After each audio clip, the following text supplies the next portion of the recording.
오늘 말씀 1절에 보면 다윗은 하나님께 간절히 기도하는 모습을 우리가 볼 수 있습니다. 1절 말씀을 제가 읽어볼게요. 내 의의 하나님이여 내가 부를 때에 응답하소서. 곤란 중에 나를 너그럽게 하셨사오니 내게 은혜를 베푸사 나의 기도를 들으소서. 다윗은 자신의 부르짖음 가운데 하나님의 응답을 요구하고 있습니다. 그런데 제가 이런 것을 자주 얘기하죠. 이 말씀이 좀 이상해요.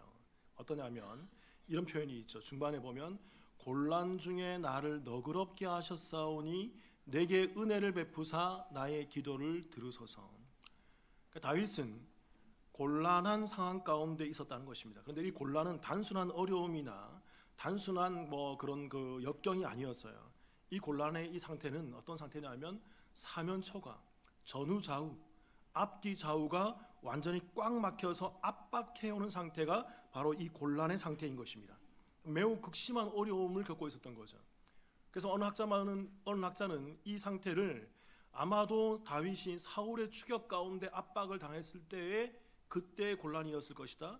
또는 다른 신학자는 이 상태를 아마도 아들 압살롬에 의해서 그렇게 반역 가운데 있을 때 압박을 당했던 그런 곤란이었을 것이다 라고 여러 가지 추정과 유추를 해냅니다. 근데 문제는 어떤 것이었냐가 중요한 게 아니라 다윗은 지금 극심한 어려움 가운데 있다라는 거예요. 그러면서 그는 하나님께 이렇게 기도하죠. 내 의의 하나님이여 내가 부르실 때 응답하소서라고 하나님께 간구를 하는데, 그는 하나님께 도와주세요라고 기도를 하는데 뭐라고 얘기합니까? 곤란 중에 나를 너그럽게 하셨사오니, 이게 완료 시제예요. 하나님 나를 도와주세요. 내가 너무나도 힘듭니다. 내가 너무나도 어렵습니다. 내가 극심한 환난과 곤란 가운데 있습니다. 나를 도와주십시오 라고 말하면서 다윗은 뭐라고 얘기해요? 곤란 가운데 나를 어떻게 하셨다라고요? 너그럽게 하셨다라고 완료시켜버리는 거예요. 지난주도 얘기했지만 이게 뭘까요? 다윗은 그의 간구 가운데에서 하나님을 자꾸 기억해내는 거예요. 자꾸만 하나님 기억하면서 과거에 나를 도우셨던 하나님, 과거에 나와 함께 하셨던 하나님, 과거에 나의 모든 상황 가운데서 인도해내셨고 구원해내셨던 그 하나님을 기억해내면서 그 신앙적 경험과 그 신앙적 알물 근거로 해서 하나님께 기도하고 있단 말입니다. 그러니까 사랑하는 성도 여러분, 우리 또한 이와 같은 경험과 이와 같은 암 속에서 하나님께 기도할 수 있어야 돼요. 그저 무조건 하나님 도와주세요라고 간구하기보다는 말씀 가운데서 완료하신 하나님, 또 나의 삶 가운데 함께 하셨던 하나님, 내 과거의 기억 가운데, 내 경험 가운데 내게 역사하셨던 하나님을 떠올리면서 그 하나님을 신뢰하며 그 하나님을 의지하며 기도하는 습관을 가져야만 한다는 것입니다. 그게 의인의 모습이라는 거예요. 이에 반하여서 다윗의 이러한 모습에 반하여서 2절에는 다윗이 악인의 모습들을 설명하고 있습니다. 4편 2절 같이 한번 읽어볼까요? 시작.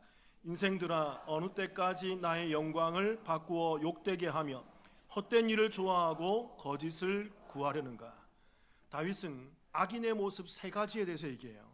첫 번째는 뭐냐면 이런 겁니다. 나의 영광을 바꾸어서 욕되게 한다는 것입니다. 악인들은 그렇게 한다는 거예요. 그러니까 우리 인간들은요, 원래는 창조의 목적이 하나님을 알고 하나님을 예배하며 하나님과 함께 교제하도록 그렇게 창조되었습니다. 그러나 인간이 죄를 범함으로 말미암아서 타락하게 되고 하나님과는 멀어져 가게 되는 것이죠. 그래서 이 인간들의 특징이 뭐냐면, 죄인인 인간들의 특징이 뭐냐면 하나님을 인정하지 않는 거예요. 그리고 하나님을 인정하지 않을 뿐만 아니라 마땅히 하나님께 돌려야 될 영광을 하나님께 돌리지 않고 하나님을 향해서 오히려 비난을 돌리며 하나님을 인정하지 않는 모습을 보이고 있더라는 것입니다.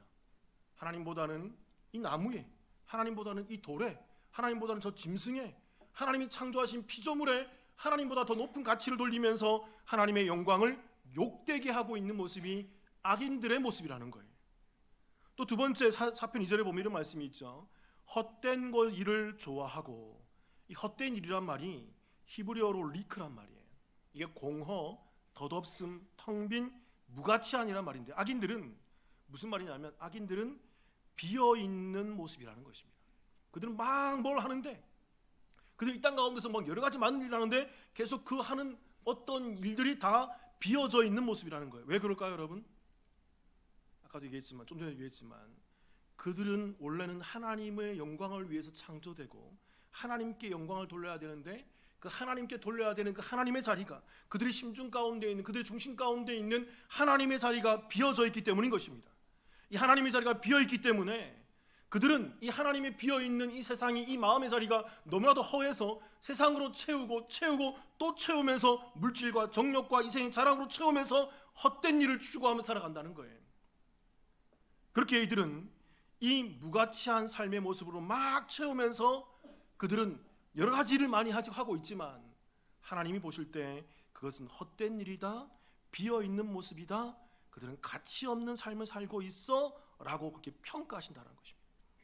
세상 사람들의 모습이 이래요. 여러분, 이 땅의 죄인들의 모습은요, 내가 왜 태어났는지를 몰라요. 내가 왜 살아가고 있는지를 몰라요. 내가 어디를 향해 나아가고 있는지 모른다고, 방향성이 없어요. 또 내가 왜 죽어야 되고 그 죽음 다음에 너머에 어떠한 길이 열려 있는지를 알지를 못하고 관심도 없고 그냥 이 땅에 있는 것들만 막 채우는 거죠. 눈에 보이는 것들만. 왜 그럴까요? 그 보이지 않는 영적인 하나님의 자리가 비어져 있기 때문에 그래요. 그 자리가 채워지지 않으니까 이 땅의 물질로, 이 땅의 여러 가지로 막 채우는 것입니다. 채워도 갈급함을 느끼고 갈증을 느끼는 인간의 공허함을 얘기하고 있다는 거예요. 덧없는 인생이라는 것입니다. 또 악인의 세 번째 모습은 뭐냐면 사편 2절에 보니까, 다시 한번 띄워보세요. 인생들아 어느 때까지 나의 영광을 바꾸어 욕되게 하며 어떤 일을 좋아한다? 헛된 일을 좋아하고, 그리고 무엇을 구한다? 거짓을 구한다. 이 거짓이란 말이 히브리어로 카자브란 말입니다. 이게 거짓말 또는 허위, 비진리. 그리고 이 구하려는 가는 말도 히브리어로 바카시란 말인데 이게 찾다, 갈망하다인데 이게 피엘 동사예요. 매우 강한 능동적인 모습을 보이는 그런 동사라는 것입니다. 그러니까 이 악인들이 어떤 모습을 가지고 있냐면요, 악인들은 거짓말을, 거짓된 진리를, 진리가 아닌 그 거짓을 매우 강하게 갈망하고 있다는 것입니다. 그럼 왜 이 악인들이 진리가 아닌 것을 강하게 갈망하는 모습을 가지고 있을까요? 그들의 비어져 있는 자리 가운데 비진리가 채워져 있기 때문에 그래요. 그들은 이 비어진 자리 가운데 그냥 둘 수가 없어요. 무엇인가를 채우고 또 채워야만 하기 때문에 그렇습니다. 그래서 여러분, 인간에게, 모든 인간들에게 공통적으로 있는 게 바로 뭐냐면 그게 바로 종교심이라는 거예요. 하나님 믿지 않는 사람도, 불교 믿는 사람도, 천주교 믿는 사람도, 남녀오랑객을 믿는 사람도 다 그들이 뭘 가지고 있을까요? 종교심을 가지고 있어요. 이런 사람도 있죠. 나는 아무것도 믿지 않아. 여러분, 그 사람도 뭐가 있을까요? 나는 아무것도 믿지 않는다는 걸 믿는 자기 우상의 그런 마음을 가지고 있다는 것입니다. 이 땅에 어느 누구도 여기서 예외로 적용될 수가 없어요. 이게 바로 우상이에요. 그게 부처든 그게 어떤 형상이든 어떤 다른 존재이든 어떤 사람이든 아니면 나는 아무것도 믿지 않는 나 자신을 믿는 그것이든 그게 다 우상이라는 거예요. 하나님 외에 모든 것이 다 우상인 것입니다. 이게 그들의 종교예요. 그래서 인간은 이 비어있는 이 종교심의 자리, 하나님의 자리를 무엇인가로 자꾸 메꿔야만 하는 것입니다. 그래서 하나님이 아는 다른 것으로 자꾸 채워지는 이 모습이 뭡니까? 이게 비진리라는 거예요. 이게 거짓 행동하는 모습이라는 것입니다. 왜요? 하나님이 아니기 때문에. 온전하게 하나님께 드려지는 그런 모습이 아니라 자꾸 다른 것으로 채우고 다른 것으로 내가 비나이다 하고 있는 잘못된 모습을 보이고 있기 때문에 이게 바로 거짓을 구하는 그런 삶이다라고 얘기하고 있다는 거예요. 그러니까 오늘 다윗이 말하는 이 악인들의 세 가지 모습은 연결되어 있습니다. 자, 다시 얘기해 볼게요. 보세요. 그들은 타락해서 하나님의 자리가, 하나님께 영광 돌리는 그 하나님의 자리가 비어있는 인생이기 때문에 하나님께 제대로 영광 돌리지 못하고 하나님의 자리에 다른 것으로 채우는 욕된 삶을 사는 거예요. 하나님을 비방하는 삶을 사는 거예요. 그래서 그들의 삶의 모습이 공허와 덧없음과 가치 없는 모습으로 방향성이 없이 이리저리 막 사는 거예요. 그렇기 때문에 그들이 참진리이신 하나님이 아니라 비진리인 세상을 추구하기 때문에, 비진리인 자기 자신을 추구하기 때문에 거짓을 추구하는, 거짓을 갈망하는, 거짓된 진리를 갈망하는 모습으로 이 땅에 남아있게 되더라는 것입니다. 그래서 오늘 다윗은 하나님을 신뢰하는 자기 자신의 모습과 1절에서 또 2절에서 하나님을 욕되게 하고 거짓을 구하는 이 악인들의 모습을 나열하면서 다음과 같은 말을 하고 있어요. 4장 3절, 4편 3절 같이 한번 읽어볼까요? 3절 시작. 여호와께서 자기를 위하여 경건한 자를 택하신 줄 너희가 알지어다. 내가 그를 부를 때에 여호와께서 들으시리로다. 하나님께서 누구를 택하셨다는 거예요? 경건한 자를 뭐 하셨어요? 택하셨어요. 이것은 명확하게 그것을 구분해 놓으시고 분별해 놓으셨다는 것입니다. 그렇기 때문에 이 경건한 사람들은 어떨까요? 하나님이 누군지를 아는 거예요. 그들의 비어진 자리 가운데 하나님으로 채워지는 사람입니다. 그래서 그들은 온전한 방향으로 나아가서 내가 기도해야 될 대상이, 내가 예배드려야 될 대상이, 내가 찬양해야 될 대상이, 내가 온전히 돌려드려야 될 대상이 하나님임을 알고 하나님을 향해서 정확히 부르짖게 짓게 되고 그들의 부르짖음 가운데 하나님은 온전히 응답하게 된다는 거예요. 사랑하는 성도 여러분, 저와 여러분이 하나님께서 택한 그 경건한 자들의 무리 안에 있게 되기를 주님의 이름으로 축원합니다. 그래서 여러분이 내가 믿는 분이 누구이시고 우리가 왜 예배드리며 이 예배의 주인이 누구신지를 분명히 깨닫고 알아 그분의 뜻 가운데서 온전히 찬양과 온전한 기도와 온전한 영광을 돌려드리며 온전한 응답하심을 입게 되는 그 놀라운 성도의 삶을 살아가게 되기를 주님의 이름으로 축원합니다. 그렇다면 여러분, 오늘 이 다윗이 말하고 있는 이 경건한 사람의 구체적인 모습이 뭘까요? 어떤 사람이 경건할까요? 첫 번째는 말씀에 의하면 이런 겁니다. 떨며 범죄하지 않는 사람이에요. 우리 4편 4절 제가 한번 읽어볼게요. 이런 말씀이 있죠. 너는 떨며 범죄하지 말지어다. 자리에 누워 심중에 말하고 잠잠할지어다. 그러니까 하나님께서 택하신 이 경건한 사람의 모습은 떨면서 뭐하지 않는다? 범죄하지 않는다는 거죠. 이 떨다라는 말이 히브리어로 라가즈란 말인데 이게 두려워하다 또는 경외하다는 말이에요. 우리가 시편 2편에서 배웠잖아요. 경건한 사람, 그 경건한 사람은 어떤 사람이다? 무섭지만 뭐하는 사람이에요? 하나님을 경외하는 사람, 두렵지만 뭐하는 사람이에요? 시편 2편 11절 같이 한번 읽어보겠습니다. 기억 안 나시죠? 읽어볼게요. 시작. 여호와를 경외함으로 섬기고 떨며 즐거워할지어다. 여러분, 이러한 모습이 참으로 신기한 모습이죠. 우리가 나누었지만 하나님을 경외하는 모습은 떨면서도 즐거워한다는 것입니다. 무서워하면서 즐거워한다는 거예요. 이게 모순이라고 그랬잖아요. 이게 앞뒤 안 맞는 모습이라고 그랬잖아요. 그런데 이러한 모순적인 모습이 누구에게 존재하는 속성이라고요? 하나님의 속성이라고요. 그래서 하나님의 사랑과 하나님의 공의가 이 가운데 충돌을 일으키지만 이 사랑과 공의가 이 안에서 공존하고 있는 것입니다. 하나님 안에서. 하나님은 공의의 하나님이세요. 그래서 이 땅에 있는 그 모든 죄를 절대로 용서할 수 없습니다. 여러분, 하나님은요, 우리가 짓는 죄 그 일도 하나도 그냥 지나치지 않으세요. 이 땅에 있는 모든 죄를 하나님은 심판하시고 그 하나님은 그 다 정죄하시며 그 심판을, 그 죄를 다 카운터내시는 분이십니다.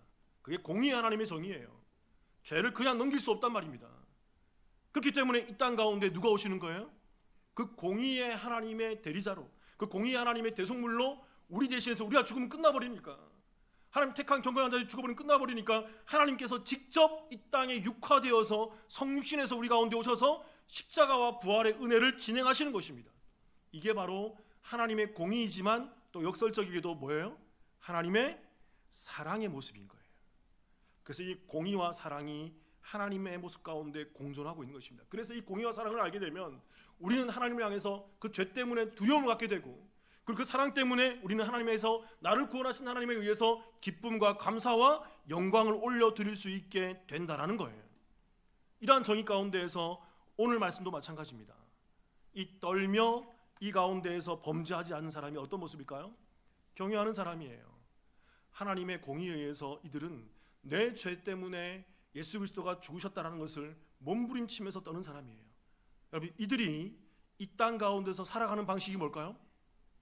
어떤 방식일까요? 나는 이제 구원받았어.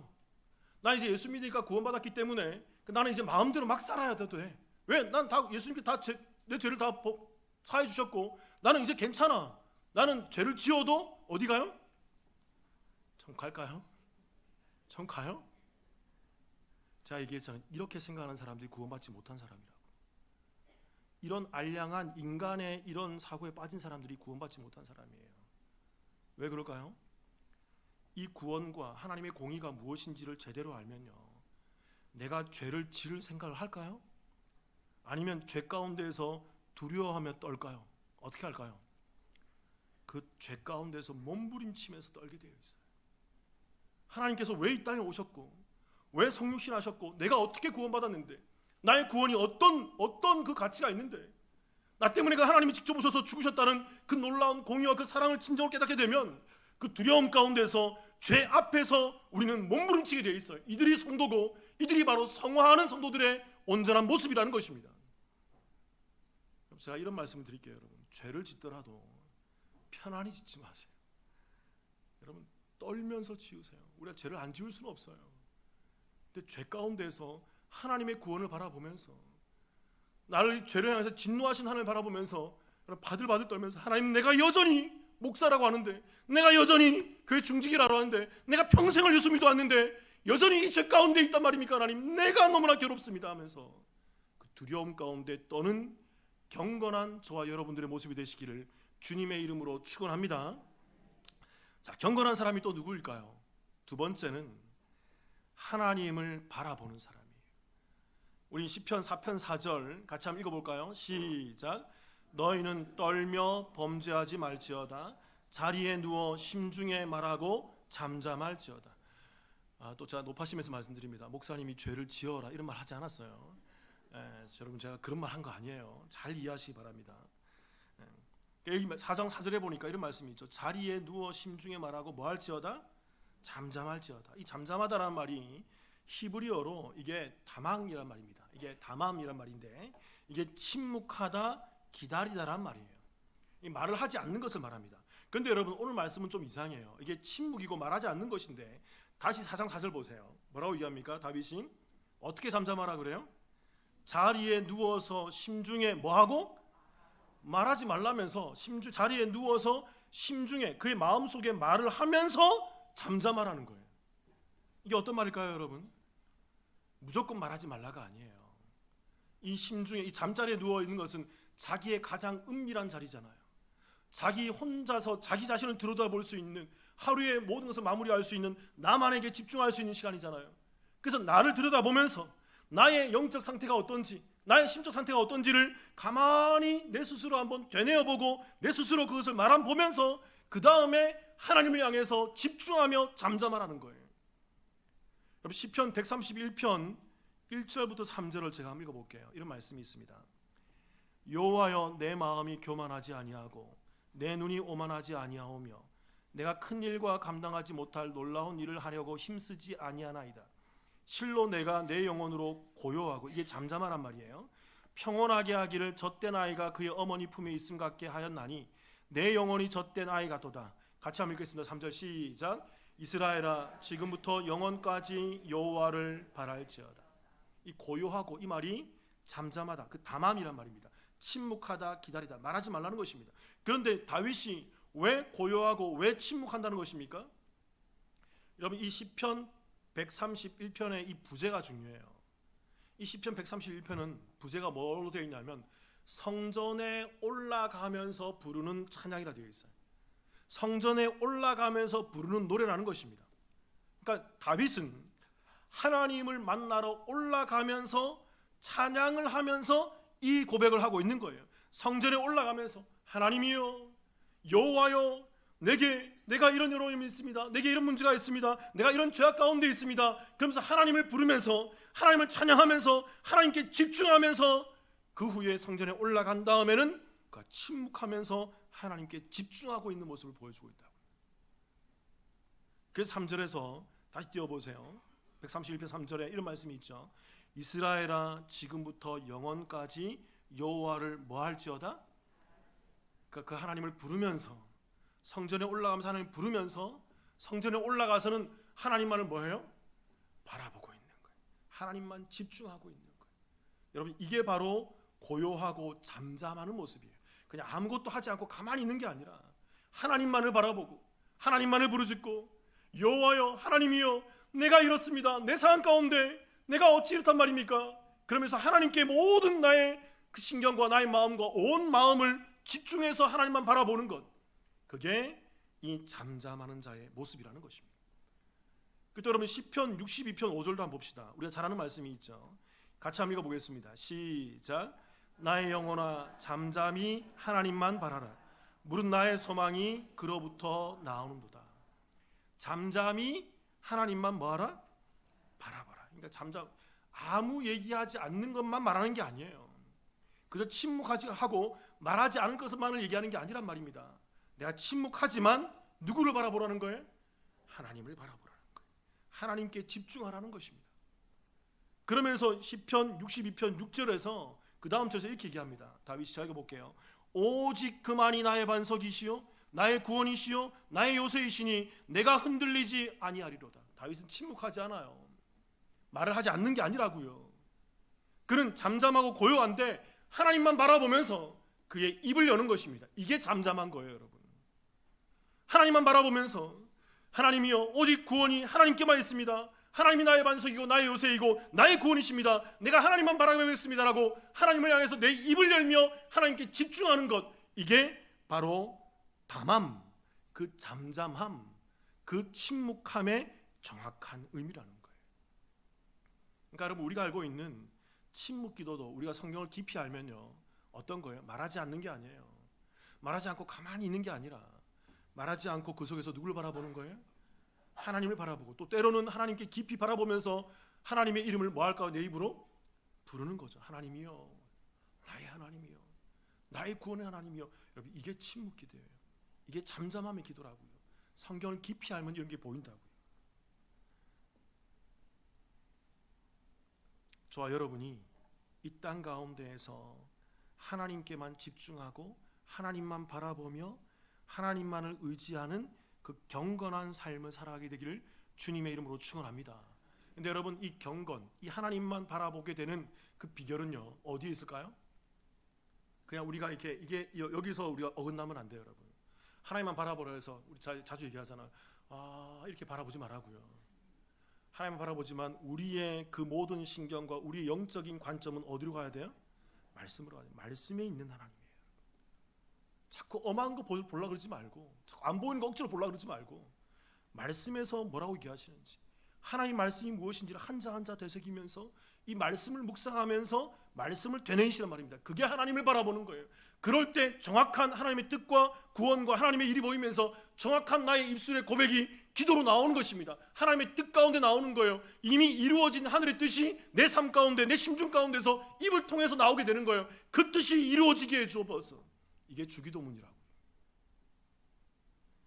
경건한 사람이 누구일까요? 세 번째는 의의 제사를 드리는 사람입니다. 우리 시편 4편 5절을 읽어볼까요? 시작. 의의 제사를 드리고 여호와를 의지할지어다. 하나님께서 택한 경건한 사람은 의의 제사를 드리는 사람인 것입니다. 의라는 것은 여러분, 이게 잘 이해하셔서 성경적 의와 세상적 의가 달라요. 세상적 의는 세상이 말하는 도덕과 그 관습과 세상의 사상 가운데에서 좋은 것, 착한 것을 말하지만 성경의 의는 뭘까요? 그런 게 아니에요. 성경의 의는 딱 하나입니다. 하나님께서 원하시는 것, 그게 의예요. 하나님이 기뻐하시는 것, 그게 의란 말입니다. 그래서 하나님이 기뻐하시는 것과 하나님이 원하시는 것이 세상과 다를 수 있어요? 다를 수 있어요? 없어요? 세상과 같을 수도 있겠지만 제가 경험해 보니까 대체적으로 세상과 달라요. 세상의 기준과 하나님의 기준은 항상 다를 때가 더 많더라고요. 그래서 우리가 말씀을 봐야 돼요. 그 의가 무엇인지. 그래서 하나님의 기준에서 받으실 만한 것을 의라 그러고, 그 하나님께서 받으실 만한 것을 제대로 돌려드린 것을 의의 제사라 그런단 말입니다. 우리 시편 51편 19절을 한번 볼게요. 제가 읽어볼게요. 이런 말씀이 있습니다. 그때 주께서 의로운 제사와 번제와 온전한 번제를 기뻐하시리니 그때 그들이 숫소를 주의 제단에 드리리이다. 뭐라고 얘기합니까? 의로운 제사와 번제와 또 무슨 번제? 온전한 번제. 이게 다 동격이에요. 다 같다는 것입니다. 하나님께서는 제사를 원하는데 그냥 제사가 아니에요. 어떤 제사? 의로운 제사, 번제. 이게 번제인데 그 뒤에 나오는 어떤 번제? 온전한 번제를 하나님께서 기쁘게 받으신다라는 것입니다. 잘 아셔요, 여러분. 하나님은 제물과 제사와 예배와 여러분들의 봉사와 여러분들의 모든 사역들을 기쁘시게 받으시는 분이에요. 정말 기쁘시게 받으십니다. 하나님께서는 그 온전한 제물과 온전한 제사와 온전한 예배와 그 의로운 예물들을, 의로운 제사를, 의로운 예배를 하나님께서 기쁘게 흠양하시는 분이에요.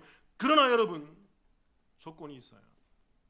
이 제물과 이 예배가 온전하지 않을 때 어떻게 할까요, 하나님께서? 이사야서 1장 13절 볼게요. 제가 읽어볼게요. 보세요. 헛된 죄물을 다시 가져오지 말라. 분향은 내가 가증히 여기는 바요. 월삭과 안식과 대회로 모이는 것도 그러하니 성회와 아울러 악을 행하는 것을 내가 견디지 못하겠노라. 하나님께서는 이렇게 얘기해요. 뭐라고 얘기합니까? 헛된 죄물을 성전에 뭐하라? 다시는 가져오지 마. 너 그런 헌물 하나님께 드리지 마. 그 뒤에 뭐랍니까? 분향은 내가 가증히. 분향이 우리 성막배울 때 배웠잖아요. 분향이 성도들의 뭐다? 기도다. 기도하지 말라는 거예요, 여러분. 이게 너희의 그 기도를 내가 가증히 여긴다는 것입니다. 또 뭐랍니까? 월삭과 안식일과 대회로 그 절기 가운데 너희들이 드리고 있는 그 회중의 모임 가운데 그 예배를 절대로 드리지 마라. 내가 그 예배가 견딜 수가 없어. 너무나도 내가 그거 가증스러워서 그 악한 예배가 너무나도 힘들어서 내가 견딜 수 없어. 예배 드리지 말라는 거예요. 왜 그럴까요, 여러분? 그들이 드리는 그 예배와 헌물과 기도가 여러분 온전하지 않기 때문에 그래요. 헛된 것이고 가증한 것이고 합당하지 않은 것이기 때문에 그렇습니다.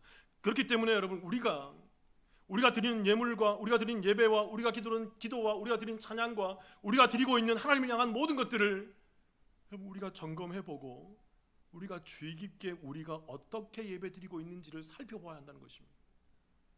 말라기서 1장 10절을 볼까요? 같이 한번 읽어보겠습니다. 시작. 만군의 여호와가 이르노라. 너희가 내 제단 위에 헛되이 불사르지 못하게 하기 위하여 너희 중에 성전 문을 닫을 자가 있었으면 좋겠도다. 내가 너희를 기뻐하지 아니하며 너희가 손으로 드리는 것을 받지도 아니하리. 하나님께서 뭐라고 얘기합니까? 성전 문 닫아라 얘기합니다. 왜 닫을까요? 못 들어오도록. 그들이 함부로 예배드리지 못하도록 성전 문 닫아. 성전 문에 못질해. 그래서 그들이 들어오지 못하도록, 성전에 들어오지 못하도록. 왜요? 그 헛되고 가증하고 합당하지 않는 예배를 드리기 때문에, 합당하지 않는 예배를 드리기 때문에. 그래서 얘기하는 거예요. 너희가 손으로 드리는 건 내가 받기도 싫다. 받지도 않을란다. 왜요? 이스라엘이 여전히 그 죄악 가운데서 예배를 드리고 있기 때문에 그렇습니다. 여전히 그들의 죄가 무엇인지, 그들의 죄사함이 없는 그 상태 가운데서 온전한 회개가 없이 구원이 뭔지도 모르는 상태에서 왜 재물을 잡고 수만 번 수천 번 그 성막에서 양소 그 비둘기를 잡으면서 그렇게 놀라운 그 재물에 예배를 드리고 있는지를 모르고 그냥 와서 그냥 재물만 잡고 앉아 있다는 거예요. 그냥 와서 예물만 드리고 앉아 있다는 것입니다. 그런 예배 하나님께서 안 받겠다는 거예요. 그런 기도 안 받겠다는 거예요. 그런 찬양 안 받겠다는 것입니다. 제발 성전문 좀 닫아라. 그런 사람 못 오도록. 시편 51편 16절 17절을 제가 읽어볼게요. 보세요. 주께서는 제사를 기뻐하지 않는다는니다. 그렇지 아니하면 내가 드렸을 것이라. 주는 범죄를 기뻐하지 아니하시나이다. 하나님께서 구하시는 제사는 뭐다? 상한 심령이다. 하나님이여 상하고 통회하는 마음을 주께서 멸시하지 아니하시리다. 하나님은 분명히 얘기해요. 제사, 그 껍데기만 있는 제사, 껍데기만 있는 번제, 그 예배와 예물을 나는 받지 않겠다, 기뻐하지 않는다고 얘기합니다. 왜요? 그 제사와 그 예물을 드리는 사람들이 어떤 심령이 아니기 때문에, 상한 심령이 아니기 때문에 깨어진 마음이에요. 자복하는 심령이란 말입니다. 내가 얼마나 죄인이고 내 죄가 저 산보다 넓고 바다보다 깊습니다라는 그 자복한 마음 가운데 있지 않는 그런 예배와 그런 제사와 그런 예물들은 하나님께서 거들떠보지도 않겠다는 거예요. 제발 그런 거 하지 마. 제발 그런 거 하면 할수록 너희 죄만 쌓는 거야. 죄 가운데 자꾸 죄만 쌓고 있는 거야. 교회 나와서 예물 드리고 교회 나와서 예배 드릴 때 왜 예물 드리고 왜 예배 드려야 되는지를 온전히 제대로 알고 예배 드려야 돼. 예수 그리스도로 말미암는 그 구원의 예배, 죄사함의 예배, 내가 얼마나 죄 가운데 있으며 그 죄를 사해 주신 하나님의 은혜가 얼마나 크고 위대한지를 제대로 알고 드리는 예배. 시편 51편 14절. 그래서 다윗이 이렇게 얘기합니다. 제가 읽어볼게요. 하나님이여, 나의 구원의 하나님이여, 피 흘린 죄에서 나를 건지소서. 내 혀가 주의 의를 높이 노래하리이다. 다윗이 어떤 죄를 범했죠? 이때 밧세바를 범하고 자기 부하를 죽이고 난 다음에 여전히 죄 가운데 못 깨닫고 있으니까 나단 선지자가 와서 직설을 하잖아요. 독설을 하잖아요. 네가 그랬어, 네가 그랬어. 그 죄가 다 드러나자 다윗이 자복하는 심정으로 나와서 하나님께 피 흘린 죄에서 나를 건져주소서. 하나님, 내가 죄인입니다. 내가 그동안 이 죄도 모르면서 마음껏 예배드리고 마음껏 제물 드렸네요. 내가 엄청나게 잘못했습니다. 내가 죄인입니다. 하나님 나를 용서해 주세요. 이 상한 마음, 이 자복한 마음, 이 깨어진 마음, 이 가운데 이 예배를 드렸을 때 하나님은 다시 다윗을 받으시는 거예요. 그 예배와 그 제물과 그 기도를 하나님께서 흠량하시고 그를 하나님의 마음에 합당한 사람이라고 여겨주신단 말입니다. 경건한 사람이 누구일까요? 네 번째도 있습니다. 따라해 볼게요. 하나님을 의지하는 사람. 시편 4편 5절을 같이 한번 읽어볼까요? 시작. 의의 제사를 드리고 여호와를 의지할지어다. 이 의지한다란 말이 히브리어로 바타흐란 말입니다. 이게 확신하다, 신뢰하다란 말이에요. 이게 확고부동한 믿음을 표현하는 말이에요. 그러니까 어떤 말이냐면 어떤 상황 가운데에도 흔들리지 않는 믿음을 말하는 것입니다. 하나님만 전적으로 신뢰하는 믿음을 말해요. 그래서 나는 아닙니다. 하나님이 나의 모든 것입니다. 하나님 때문에 내가 있습니다라는, 그러니까 하나님을 전적으로 의존하고 의뢰하며 하나님에 의한 그 마음을 바로 이 의지한다라는 마음으로 말로 표현할 수 있다는 것입니다. 요즘에 새벽에 저희 교회에서 계속 사사기를 나누고 있습니다. 제가 사사기의 그러한 그 주제 가운데 이번에 우리가 계속 나누고 있는 게 뭐냐면 기드온에 대한 스토리예요. 이 기드온의 스토리 가운데 제 눈에 들어왔던 게 뭐냐면 이것입니다. 사사기 6장 12절이에요. 제가 한번 읽어볼게요. 보세요. 여호와의 사자가 기드온에게 나타나 이르시되 큰 용사여 여호와께서 너와 함께 계시도다. 우리는 일반적으로 기드온이 큰 용사다, 기드온의 300용사다 그러면서 기드온을 높이고 300용사를 높이고 있잖아요. 근데 여러분 말씀을 잘 보니까, 저도 이번에 보니까 기드온이 하나 잘한 게 하나도 없어요. 하나님을 저주하고 하나님을 외면하고 하나님을 조롱까지 해요. 또 하나님을 시험까지 합니다. 또 주저주저합니다. 여전히 하나님을 불신하고 있는 기드온의 모습을 보여요. 그런데 하나님께서 얘기하는 거예요. 큰 용사여 여호와께서 너와 뭐 하시도다? 그러니까 여러분 큰 용사의 정의가 뭡니까? 내가 뭔가를 잘하는 사람이 아니에요. 내가 대단해서 막 이렇게 하나님 내가 여기서 교회에서 이렇게 했지 않습니까? 이만큼 했지 않습니까? 내가 이만큼 저 선교하고 저 선교지에 교회 짓고 내 이름으로 우리 자녀 이름으로 교회를 다 세우고 내가 그런 여러 가지 하나님 일을 많이 했지 않습니까? 여러분 그게 악한 모습이에요. 그게 악한 모습이라. 큰 용사는 뭡니까? 하나님이 나와 함께 하시는 거예요. 그리고 기드온의 스토리 가운데 계속 얘기합니다. 사사기 6장 16절 같이 한번 읽어볼까요? 시작. 여호와께서 그에게 이르시되 내가 반드시 너와 함께 하리니 내가 미디안 사람 치기를 한 사람 치듯 하리라 하시니라. 기드온의 300용사를 통하여서 하나님께서 미디안 13만 5천 명을 물리치십니다. 여러분 이 가운데에서 기드온과 300용사 한 게 뭐 있죠? 칼을 들었어요? 활을 들었어요? 창을 들었어요? 아무것도 한 게 없어요. 또 13만 5천 명에 비해서 300명 어떤 숫자입니까? 매우 미미한 숫자고 이건 없음의 숫자예요. 그들은 아무것도 할 수 없습니다는 것입니다. 300이 용사가 아니라 아무것도 할 수 없는 미미한 존재라는 거예요. 그런데 이 300 가운데, 이 기드온 가운데 누가 함께 하신다라는 거예요? 내가 반드시 너와 함께 하리니. 큰 용사인 것입니다. 그 큰 용사는 누가 함께 하시는 거예요? 하나님이 함께 하시는. 내가 어떠한 상황 가운데 있다 하더라도, 내가 말할 수 없는 그런 곤란한 상황 가운데 있다 하더라도 그 상황 가운데서 하나님이 나와 함께 하셔, 하나님이 나를 이끌어 가셔. 그러면 그들이 뭘까요? 큰 용사고 하나님이 함께 하시는 은혜로운 성도의 사람이라는 것입니다. 하나님께서는 그들을 이끌어 가시고 그들과 함께 하시고 그들만 주도하신다라는 거예요. 그래서 그들은 그 하나님을 의지하고 끝까지 신뢰하며 나아갈 수 있게 된다라는 것입니다. 사랑하는 성도 여러분, 저와 여러분이 이 교회에 나와서 신앙생활하면서 오직 하나님만 의지하고 하나님만 의뢰하며 나아가는 그 믿음의 삶을 살아가게 되시기를 주님의 이름으로 축원합니다. 계속 새벽기도 나오지만, 새벽기도에서 나누고 있지만 기드온이 스토리는 처음부터 끝까지 1도 잘한 게 없더라고요. 여러분. 오직 누가 다 하셨어요? 하나님이 다 진행하시더라고요. 그들이 용사고 그들이 사사고 그들이 성도고 그들이 하나님의 붙들림 바 된 경건한 사람의 모습이라는 것입니다. 우리 말씀 한 가지만 더 볼게요. 여러분, 오늘 이러한 경건한 사람, 하나님이 택한 경건한 사람들에게 주어지는 참된 영광스러운 모습이 하나 있어요. 우리가 이것을 누려야 됩니다. 시편 4편 8절 한번 읽어볼까요? 읽겠습니다. 시작. 내가 평안히 눕고 자기도 하리니 나를 안전히 살게 하시는 이는 오직 여호와이시니이다. 경건한 사람, 하나님께서 택하신 사람은 환난과 문제와 그 곤란한 상황 가운데에도 평안히 뭐하고 뭐한다? 평안히 눕고 잠을 자게 된다는 것입니다. 근데 여러분, 여기에도 아주 중요하지만 빠져있는 단어가 하나 있더라고요. 그게 바로 뭐냐면 즉시, 당장이라는 단어예요. 이 단어를 놓고 이 말씀을 읽어보면 이렇습니다. 내가 즉시 평안히 눕고 즉시 자기도 하리니 나를 안전하게 하시는 이는 오직 여호와이시니이다. 질문 드려볼게요, 여러분. 곤란과 환난과 문제 가운데에서 잠을 자는데 경건한 사람이 그 잠 속에서 왜 즉시 잠으로 빠지게 될까요? 누가 함께 하시기 때문에?